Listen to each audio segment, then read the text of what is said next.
Salut tout le monde. Bienvenue sur channel là pour une nouvelle vidéo. Dans le monde là, gagne un pile animaux qui vivent tout près nous, ça paraît étonnant pas vrai. Gagne environ 7,7 millions animaux qui vivent sur planète là. Seulement 12% là-dedans nous-mêmes l'homme nous connaît. Malgré nous connaît que la majorité dans yo vivent, mais ça pas empêcher nous confondre un pile dans yo. Et bien dans vidéo aujourd'hui moi viens présenter 10 bêtes nous souvent confondre avec l'autre. Si vous faites découvrir channel là, moi invite à abonner avec et activer cloche notification pour pas rater aucune nouvelle vidéo moi gagne pour me poster sur channel.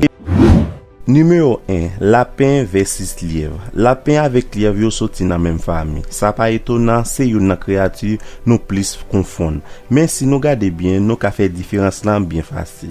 Parce que lièvre yo plus rapide et plus grand que lapin yo. Yon l'autre moyen qui plus simple, lièvre yo gagne des marques noires sous corps.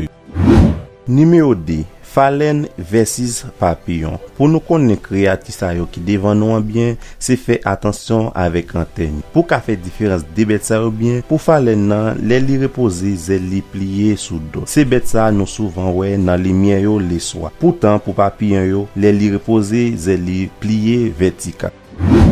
Numéro 3, tortue marin versus tortue terrestre. Tortue marin et tortue terrestre yo fait partie des classes des reptiles. Mais il y a une grande différence entre yo deux. Tortue la mer, pied li pi long et pied li vin servi li tout yon nageoire pour li ka nager. Tortue terrestre li pi léger et li pi plate ki tortue marin. Numéro 4, jaguar versus léopard. Ou ap jwenn jaguar yo en Amérique centrale et Amérique du Sud. Parfois tout ou kon jwenn yo tout dans sud-ouest États-Unis. Jaguar yo gen point noir sou yo c'est vrai, mais yo pi petit que léopard yo. Pour léopard yo, ou ap capable jwenn yo en Asie et en Afrique. Léopard yo pi petit par rapport avec jaguar yo.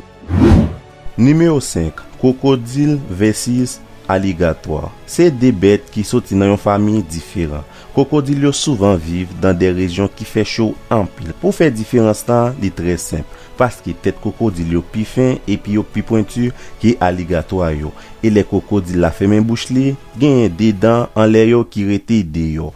Alligator li même bouche li plus large et plus gros. Les li fait même bouche li, gagne yon dent qui nan mâchoire en bas li qui toujours rete de yo, qui gagne couleur noire.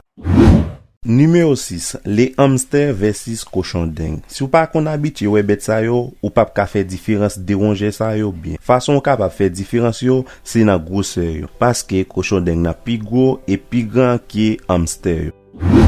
Numéro 7, l'iguane versus caméléon. Des ovipares yo gen yon ressemblance incroyable. Mais caméléon a gen yon capacité pour li gonfler en bas gauche li et changer couleur li les livre. Mais pour iguane nan, li gen yon crête qui fait tant kou yon double menton et yon troisième oreille. Mais tout iguane nan pi gros que caméléon. Numéro 8, les hiboux versus la chouette. Attention, hibou c'est pas mal chouette là. Malgré ou ka remarqué yo semblé, yo c'est des espèces différentes. Différence qui gagne entre des bêtes sa yo basé seulement dans présence virtuelle yo. Plume qui sous hibou a fait tant kou yon kon et yo capable seulement le soir, tandis que chouette la capable seulement le matin.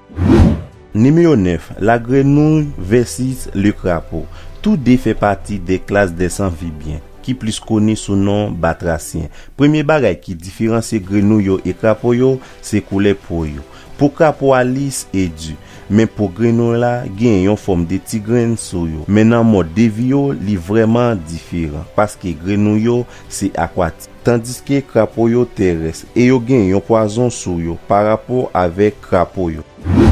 Numéro 10, le millet versus l'âne. Millet yo pas vraiment yon espèce de bourrique yo, mais résultat croisement yo marche très bien. Généralement, millet yo pi haut passe l'âne yo, mais façon yo rani vraiment différent. Millet yo rani même genre avec cheval yo.